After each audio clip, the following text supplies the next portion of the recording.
Et voilà, la saison de foot avec l'Euro se termine enfin, et avant que les JO commencent et surtout la prochaine saison, eh ben, qu'est-ce qu'on fait quand tout est terminé et avant que tout recommence?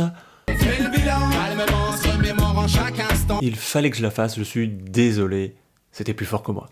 Bonjour à toutes et à tous, ici le Blaireau de Surface, et aujourd'hui, eh ben, il est temps de faire les bilans. Je vais donc dans un premier temps revenir sur l'année de foot qui vient de s'écouler, avec un petit commentaire sur différents événements que j'ai retenus.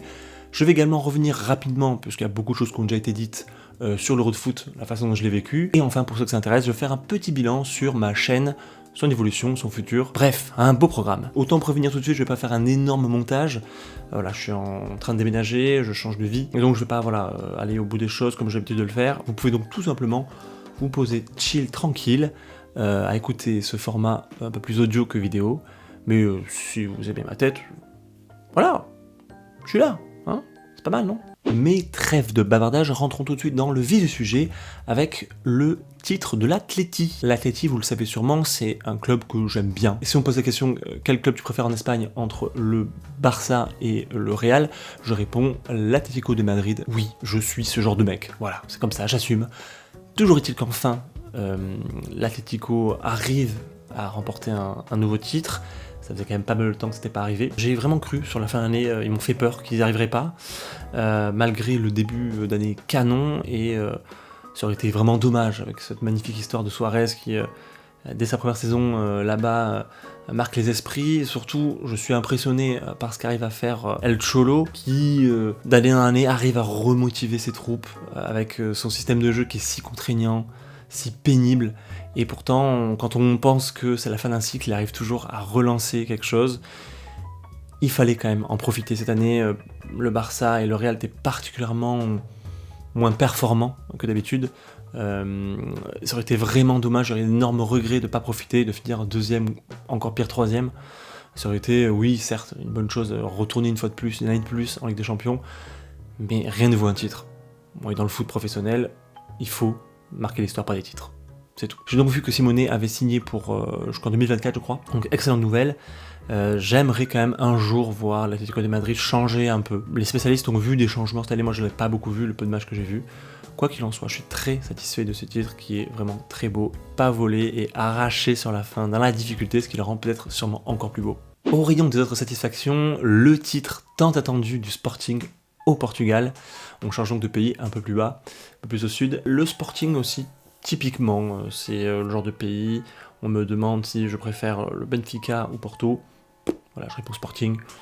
Voilà, je suis le genre de gars qui aime pas la facilité, clairement. Ça fait 20 ou 23 ans qu'ils n'ont pas remporté le titre. J'ai beaucoup aimé l'équipe, cette année, cette équipe du Sporting. C'est rare de le voir rouler comme ça sur ses adversaires.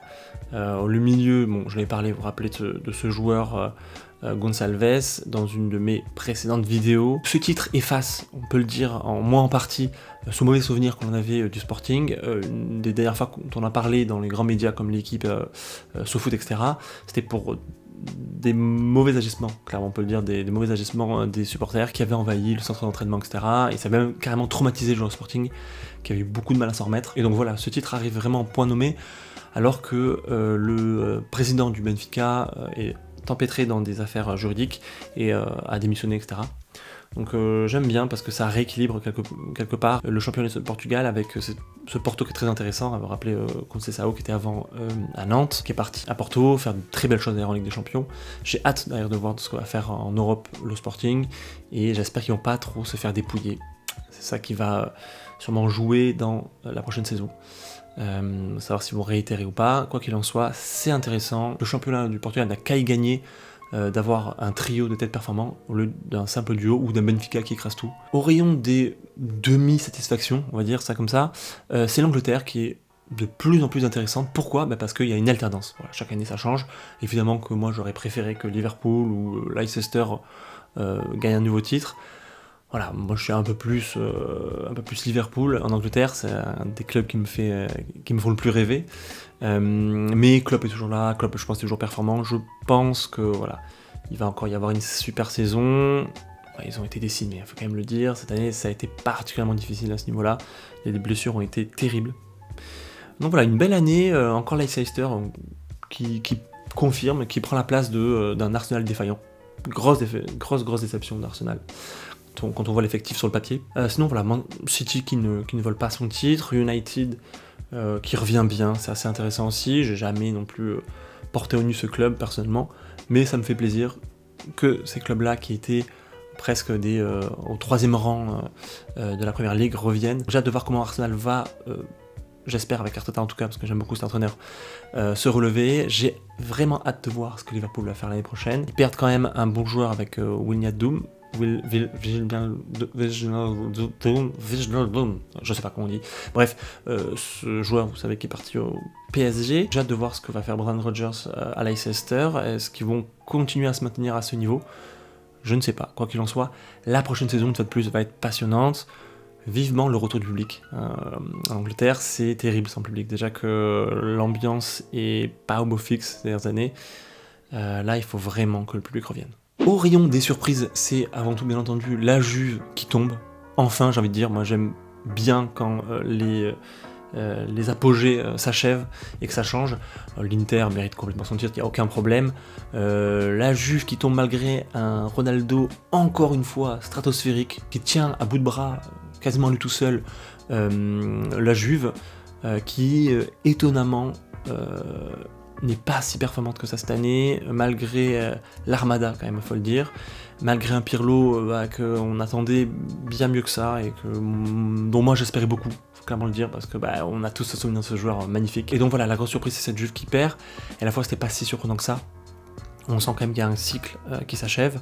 Heureusement, ils sont pas sans rien, avec notamment un Chiesa qui m'a énormément plu, pendant l'Euro, on en reviendra tout à l'heure, un Chiesa que je trouve qui est un des meilleurs Italiens, mais la plus grosse satisfaction en Italie, c'est l'Atalanta. Vous vous rappelez, dont j'en ai déjà parlé il y a très longtemps. J'étais un des premiers à en parler sur YouTube. Oui, quand même, il faut le dire. L'Atalanta qui se maintient au plus haut niveau, c'est extraordinaire. J'aimerais quand même qu'ils remportent enfin un titre, parce que c'est bien de jouer bien au foot et d'arriver à gagner, mais marquer cela dans l'histoire par un titre, c'est quand même pas pareil. Ouais. Oui, d'accord. Au rayon des autres surprises, c'est Paris qui tombe. Surprise plutôt agréable. Paris me casse un peu les couilles, il faut le dire. Bon, j'ai peut-être encore ce souvenir douloureux de cette demi-finale. Pas au tir au but, comme vous le savez, en demi-finale de la Coupe de France, je parle. Mais ça fait du bien de voir des Lillois forts comme des Turcs, on peut le dire. Waouh, méga bonne blague.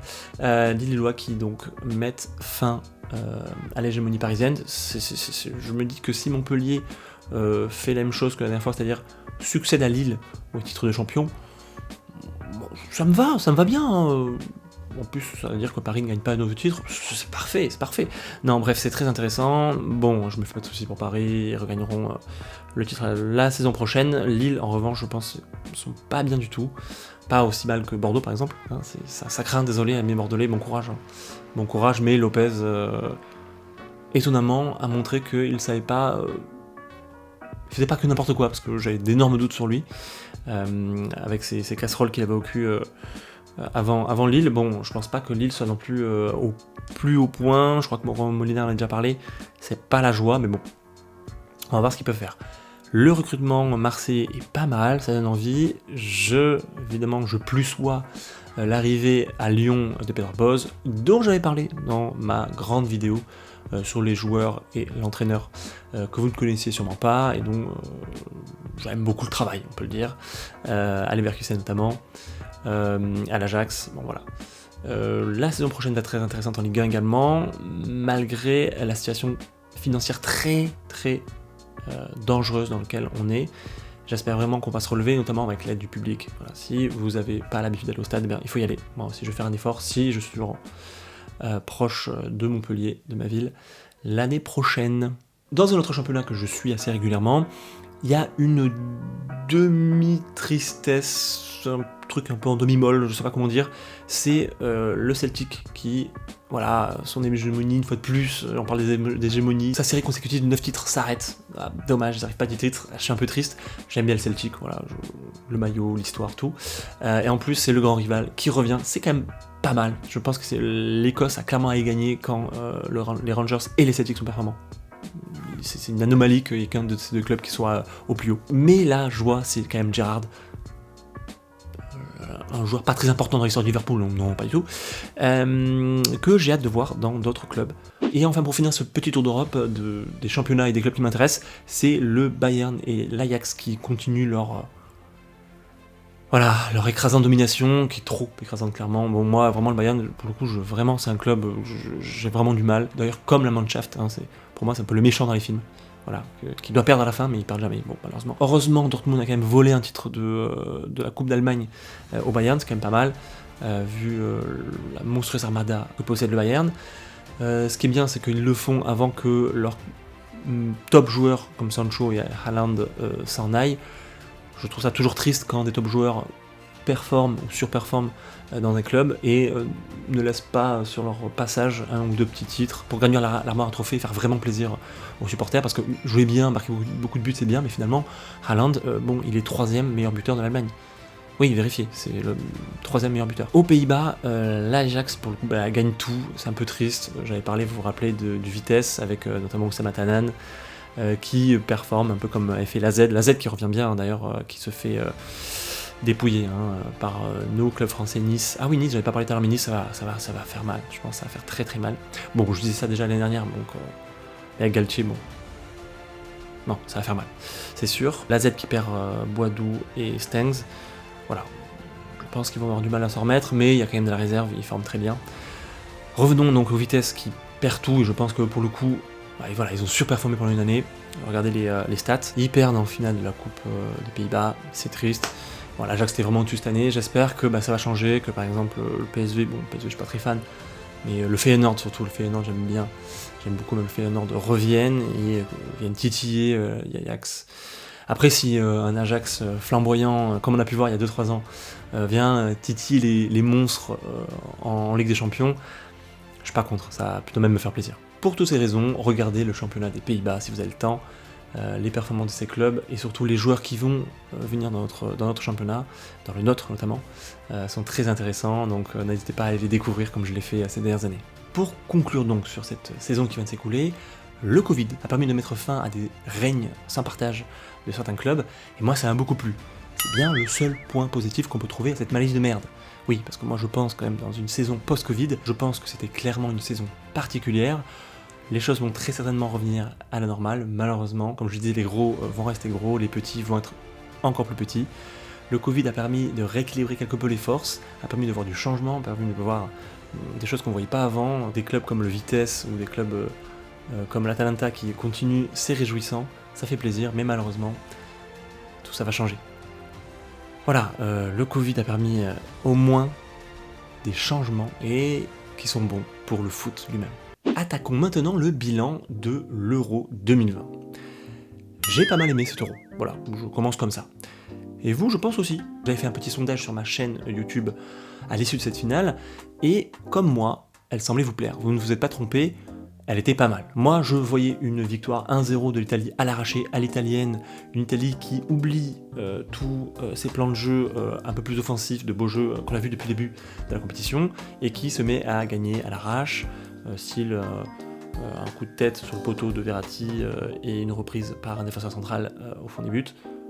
Mais en fait c'était l'égalisation, et il y a eu des occasions, il y a eu des frappes, il s'est passé pas mal de choses, il y a du mouvement, il y a du jeu, j'ai beaucoup aimé. L'Angleterre était assez inoffensive en attaque, ce qui m'a interloqué dès le début, c'est le positionnement irrégulier, surprenant de Kane, très certainement une volonté du sélectionneur, d'être aussi bas presque au milieu de terrain, et en fait il s'est transformé en super passeur, ça m'a beaucoup plu, c'est probablement quelque chose qu'on verra à l'avenir dans le foot, au moins dans le foot européen je dirais, de voir un numéro 9 qui se transforme en numéro 10, c'est assez intéressant, mais ils ne l'ont fait que trop peu, ça a marché tout début, avec cette super passe qui fait sur le côté, le centre et directement le but, dès la 2e ou 3e minute, je ne me rappelle plus, donc ça marche tout de suite, ils l'ont fait 2 ou 3 fois de plus maximum dans le match, ça a mis je pense quelques frissons dans le dos des supporters italiens, mais au final, il y a un Sterling un peu remuant, mais ça fait pas peur en attaque, ça fait pas trop peur, et donc je pense qu'il y a quelque chose qui est raté de la part du sélectionneur à ce niveau-là, parce que mais ils ne se sont pas donné les armes pour pouvoir la gagner cette finale. Puisqu'en face, j'en ai déjà parlé, il y a un certain Chiesa, qui pour moi est l'atout offensif numéro 1 des Italiens sur cette compétition. Il a été quand même précieux pas mal de matchs.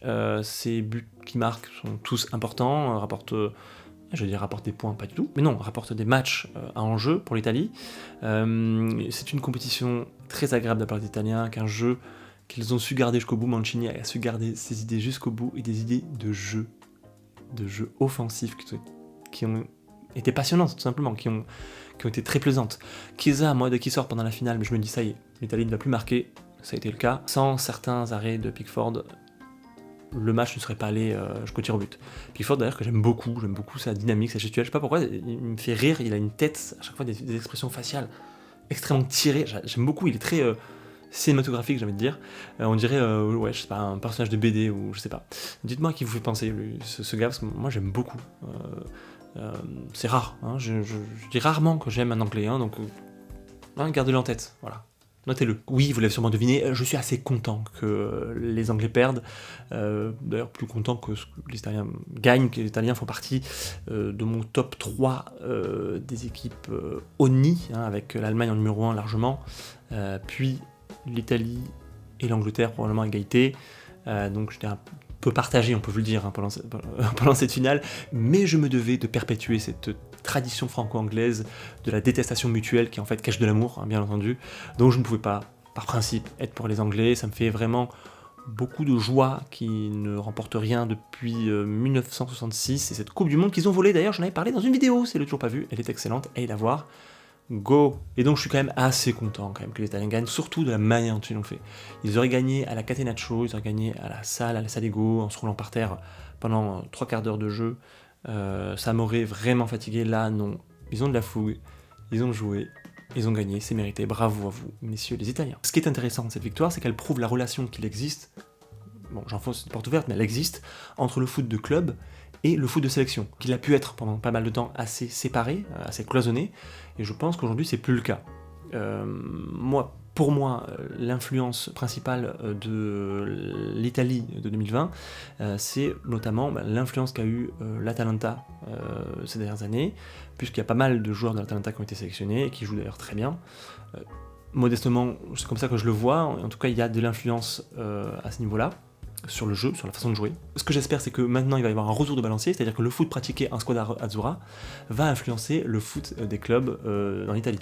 Ça serait vraiment intéressant. Je trouve que ce changement de façon de jouer, ce changement de mentalité opéré par Mancini est une excellente chose pour le football. Pourquoi ? Parce que ça prouve qu'une mentalité foot qui est rattachée à un pays, traditionnellement dans les faits, elle peut être changée, déjà c'est une très bonne chose, et ce changement en plus il peut être payant.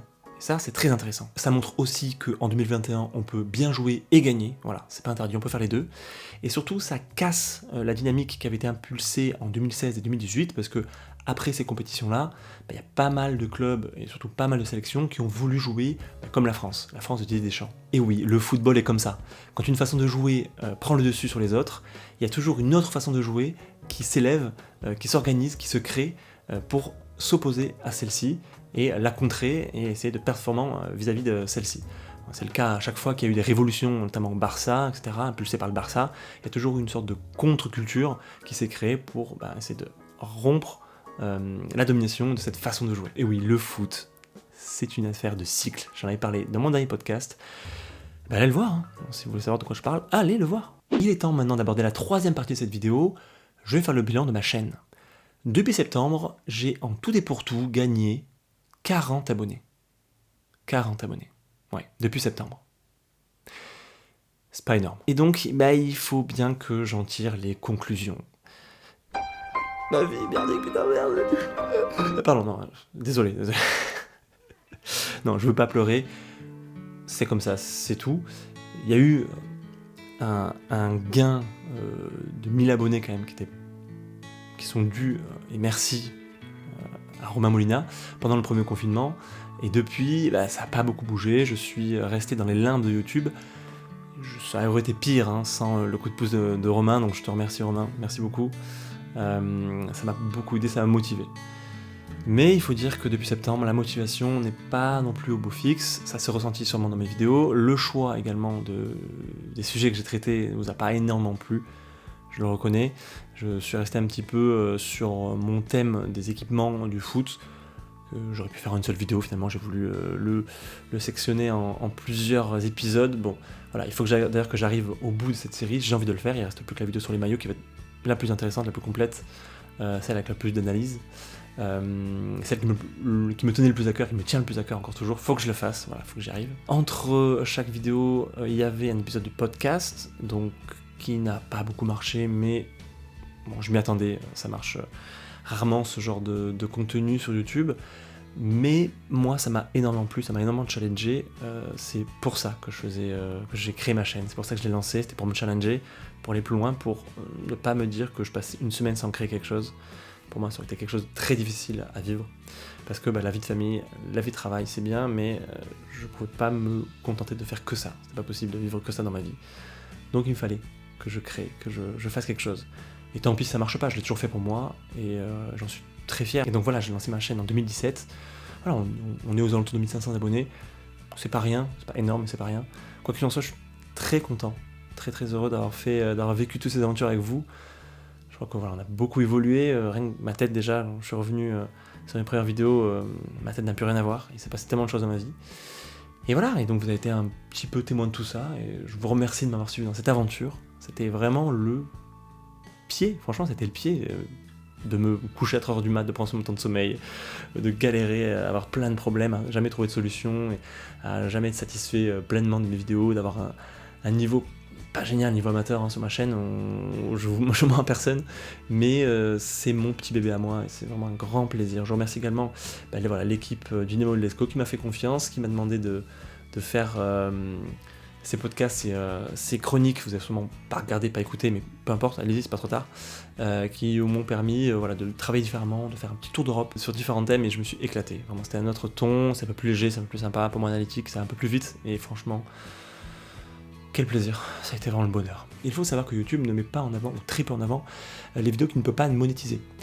Et moi, pour atteindre le quota, pour être monétisé, il me faudrait encore 4 ans à ce rythme-là, le rythme d'aujourd'hui, le rythme de vue. Donc autant vous dire que je suis pas prêt de sortir des bas-fonds de YouTube, malheureusement. Voilà, c'est comme ça. Et donc voilà, comme je l'ai dit plus tôt dans la vidéo, je change de vie, je change surtout d'appartement. C'est la dernière fois que vous voyez ce décor, et peut-être même la dernière fois que vous voyez une vidéo sur cette chaîne. Et ouais, c'est pas de gaieté de cœur que je vous annonce ça, mais je suis quasiment sûr d'arrêter les podcasts déjà, parce que je peux pas m'engager à faire une vidéo par mois pour eux. Je ne peux pas les abandonner en cours si je ne peux pas tenir le rythme. Donc je préfère ne pas m'engager pour l'instant. On va voir où je vais atterrir, parce que je ne sais pas encore exactement où je serai, parce que je suis encore en train de chercher un travail. Oui, je change aussi de travail, je ne change pas que d'appartement. Donc je risque très certainement de changer aussi de ville, donc plus pouvoir aller au stade, etc. Quelle tristesse. C'est sûrement même peut-être plus triste que d'arrêter les vidéos. Bref, quoi qu'il en soit, je ne sais pas de quoi sera fait l'avenir de cette chaîne. J'espère, voilà, en étant optimiste, d'arriver à faire une vidéo, disons, tous les mois, tous les 2 mois, mais que ce serait une vidéo un peu plus longue et un peu plus travaillée. Ça serait mon projet. Moi j'ai toujours voulu faire des vidéos un peu à la Joueur du Grenier, vous voyez, c'est avec des sketchs et aussi un fond, un sous-texte, quelque chose que vous allez apprendre, une analyse personnelle qui va être apportée, pas juste je recopie un article Wikipédia ou un article SoFoot, ça n'a aucun intérêt. Et j'ai jamais vraiment voulu rebondir sur l'actualité parce que plein d'autres personnes le font et le font beaucoup mieux que moi. Donc voilà, je veux rester, si je continue cette chaîne, sur cette ligne éditoriale, cette ligne de fond qui me tient vraiment à cœur, mais c'est sûr que ça sera beaucoup moins... voilà, c'est sûr que je serai beaucoup moins présent sur YouTube. J'essaierai de me connecter une fois de temps en temps sur Twitter, parce que Facebook, j'ai quasiment abandonné, c'est trop la merde, clairement. Mais sur Twitter, voilà, je vous conseillerai régulièrement des livres, des chaînes YouTube foot, des chaînes YouTube pas foot, parce qu'il faut être curieux, regarder ailleurs. Je vous conseillerai voilà, plein de choses comme ça. Des joueurs à regarder, à observer, des clubs à découvrir, etc. Des foot exotiques. Voilà, j'essaierai d'être régulier, d'aller de temps en temps sur le réseau, je vous promets rien. Quoi qu'il en soit, voilà, j'espère vraiment que ce ne sont pas des adieux, mais seulement des au revoir.